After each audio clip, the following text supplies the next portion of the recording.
Hey everybody, welcome back to my channel in this new year. I hope you are all well and rested. I certainly am. I had a fantastic holiday, resting, thinking, doing nothing, eating lots of festive food, and I hope you guys had a fantastic time as well. We are officially back in business. I know I said I was suffering a little bit from writer's block and couldn't quite get my ideas together, but that is officially over. I am fresh and ready to really be sharing a lot more with you in this new year to help you guys with your careers. Thank you so much to everybody who has sent me messages. Even during the holidays, I was taking a peek, even though I wasn't supposed to be working. And I did see your messages about how the channel has helped you understand and pass exams and get different job opportunities. It always thrills me, and I really appreciate you guys taking the time to send me those messages. So, what are we jumping into 2026 with in terms of what I want to share with you today? Well, I actually did post about this on my LinkedIn. For those of you who do follow me on LinkedIn as well, you may have seen the post. I'll put it somewhere on this side here for you to see. And if you do want to follow me on LinkedIn, I do go by Kutsai Chaka on LinkedIn, so very easy to find. But at the start of the year, I was really thinking about what is it that most people want to do with their careers, and especially when we're talking about resolutions, if you're the person who does resolutions.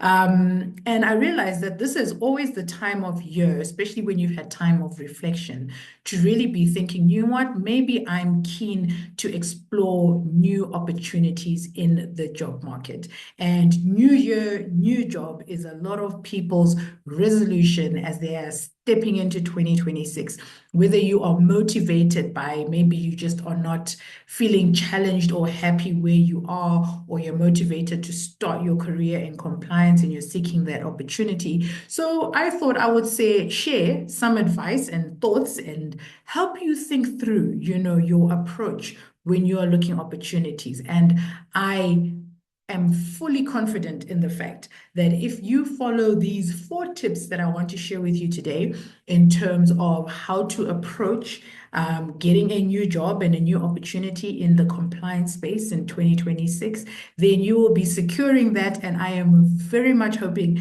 to hear from you in the comment section or DMs on LinkedIn, wherever it is we're connected, you letting me know that this video helped you secure that job that you wanted sooner rather than later. We all know how frustrating that job hunting experience can get, especially if it's going on and on and on. Yeah, you know how it is.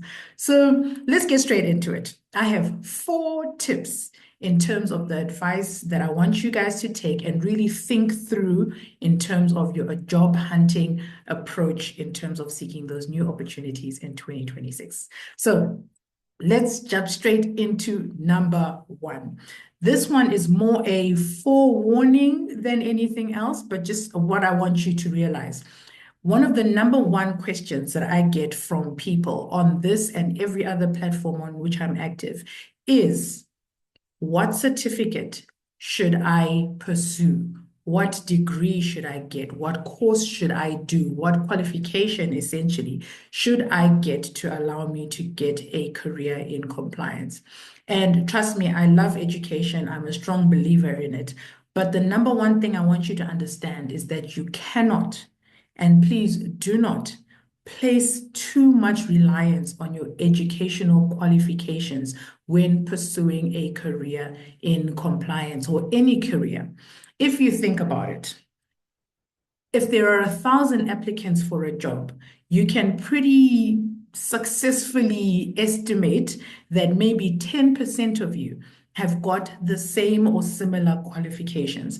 That means that you and 100 other people from an academic perspective are qualified to do this job. So you really have to be thinking about what makes me stand out from the other 99 people that are pursuing this particular opportunity. So as much as qualifications are great, we are now at that stage where, unless you are literally fresh out of university, and that's pretty much largely the strength of your resume, you are going to really have to be showcasing a lot more than qualifications.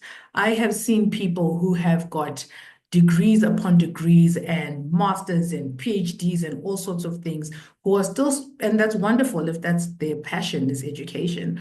But if you're wanting to enter the corporate space, there comes a point where that's not going to give you a greater advantage. People are looking for a lot more, and you're going to have to lean into that skill set.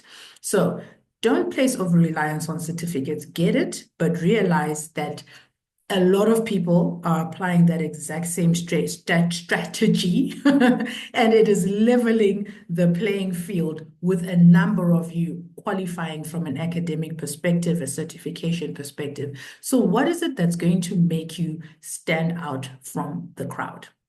So, number one tip, qualifications are great, but they're not an automatic win because lots of people have them and the competition is still stiff out there. So level playing field and over reliance on certificates is the number one detrimental thing, I think, because people have the certifications and then get surprised. Why am I not getting the job? Because 1,000 other people also have them. These educational institutions are churning out these certificates on an annual basis, and you're all competing for the same jobs. So keep that in mind. Okay. Number two, make sure, and really, really critical, make sure that you can talk to the key issues within your industry of interest, right? It's not a one size fits all. Because you did an AML certification, for example, doesn't mean that that is going to be fit for purpose and of interest in every single industries. There are some industries where AML is quite light touch as opposed to other industries where it's high focus. I'll give you an example. Within the financial services sector, 100% anti-money laundering and counter-terrorist financing is a high-risk key focus area, as is data protection, for example. When you go to the extractive and energy sectors, not so much. In the mining space, they are much more interested in things like environmental issues and operational health and safety. So you really have to be honing in on what is my area of focus and what are the issues and high focus areas within that, and make sure that you are extremely knowledgeable in that space, able to talk to what is topical and what is high risk within that sector, and that is within their context and valid and relevant to them. So if you don't have that knowledge, or your skill set or academic side is leaning towards a particular direction, then your chances of success are going to be higher in those types of job interviews than others. So just make sure that you're aligning, even when you're choosing the courses and qualifications and certifications that you're pursuing. Realize that some are going to lend you to having expertise in one area over other areas. So again, make sure that you have a firm understanding and that you are able to identify current issues that are relevant and happening. Remember, what could be high risk today, pandemic is a perfect example, is not an issue next year. So you can't be talking about things that were topical 5 years ago. We need you to be able to say, this is what's topical in the industry right now. This is what's high risk in the industry right now. And this is how me as a compliance officer, or if you employ me in a compliance role, would be able to assist with solving those issues or managing them best. So topical and high risk issues in your specific industry is what you need to be focused on. Okay, now another thing, do your due diligence on the company and what their current priorities are and what their growth strategy is. Now, what do I mean by that? A lot of individuals might just say, okay, I'm going to look at the website. These are their products and services. This is what they offer. I can say that, oh, they've got current accounts and, money market accounts, and, they offer a payment card and whatever it is that the business product services look like, right? And it's good to know those things, but I would recommend you go further beneath the obvious that everybody else who's going to show up for that interview is going to be looking at. You need to be looking at, okay, what are their current priorities? If you look at their annual statements, what are they saying around their strategic objectives as an organization? Are they going into market expansion, going into different countries? Are those high-risk countries, low-risk countries? Are you able to assist them in terms of doing their due diligence to go into those countries and guiding them through the process, whether it's licensing, tax, whatever the case may be? Are you able to talk to how you can contribute to facilitating their strategic objectives as a compliance professional? Are they focused on deploying and embedding different and emerging technologies into their organization, AI and and the such? And if they are, how are you going to assist them? Are you going to implement the good governance frameworks around AI deployment that need to be implemented? Can you help them in terms of risk assessing artificial intelligence throughout the life cycle of that deployment?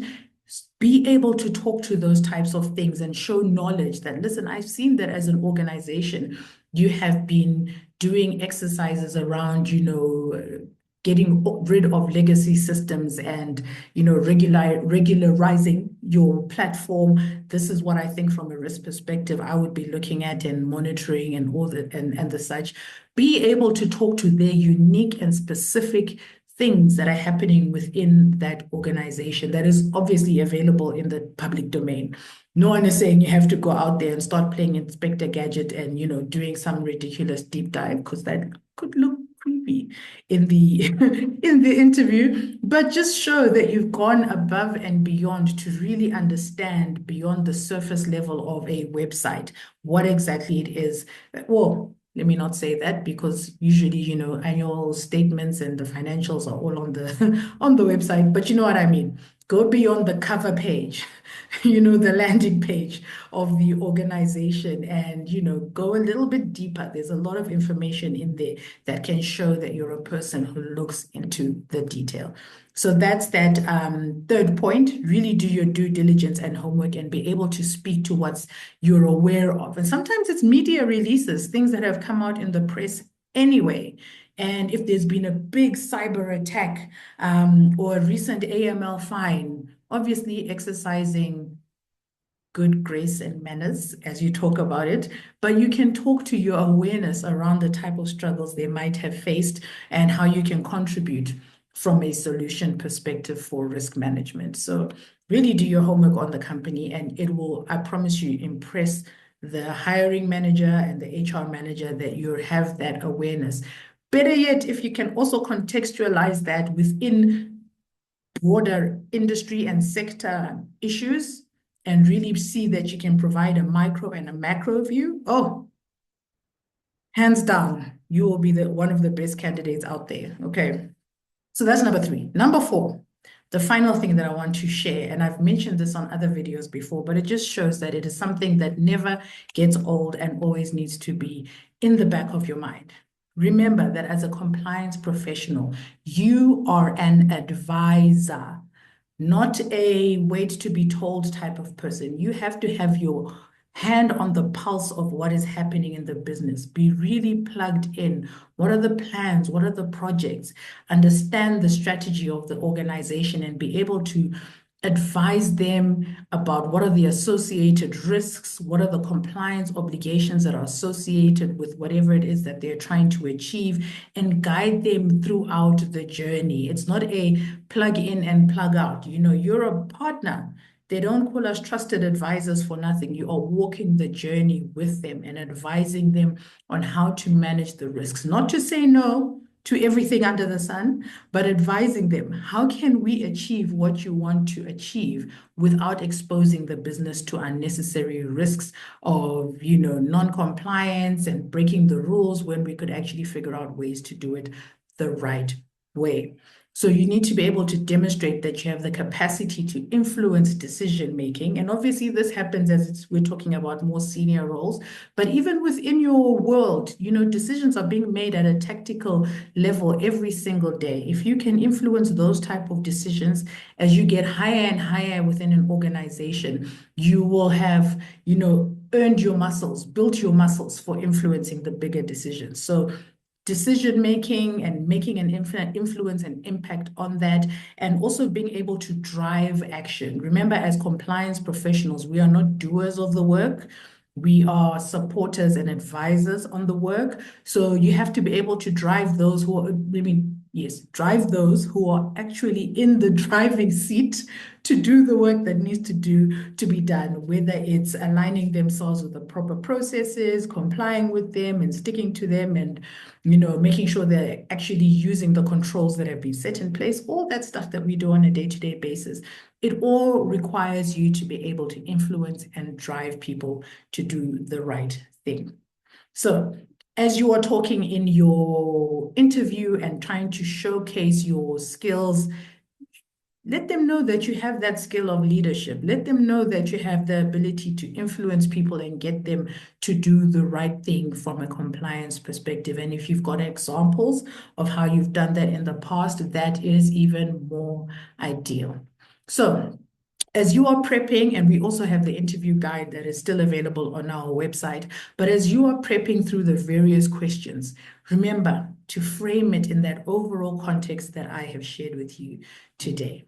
I am so thrilled and energized to be back this year, and I hope you enjoyed this video.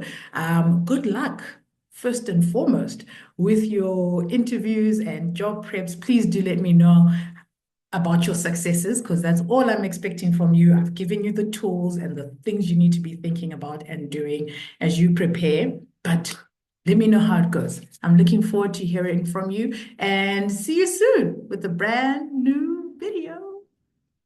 Bye.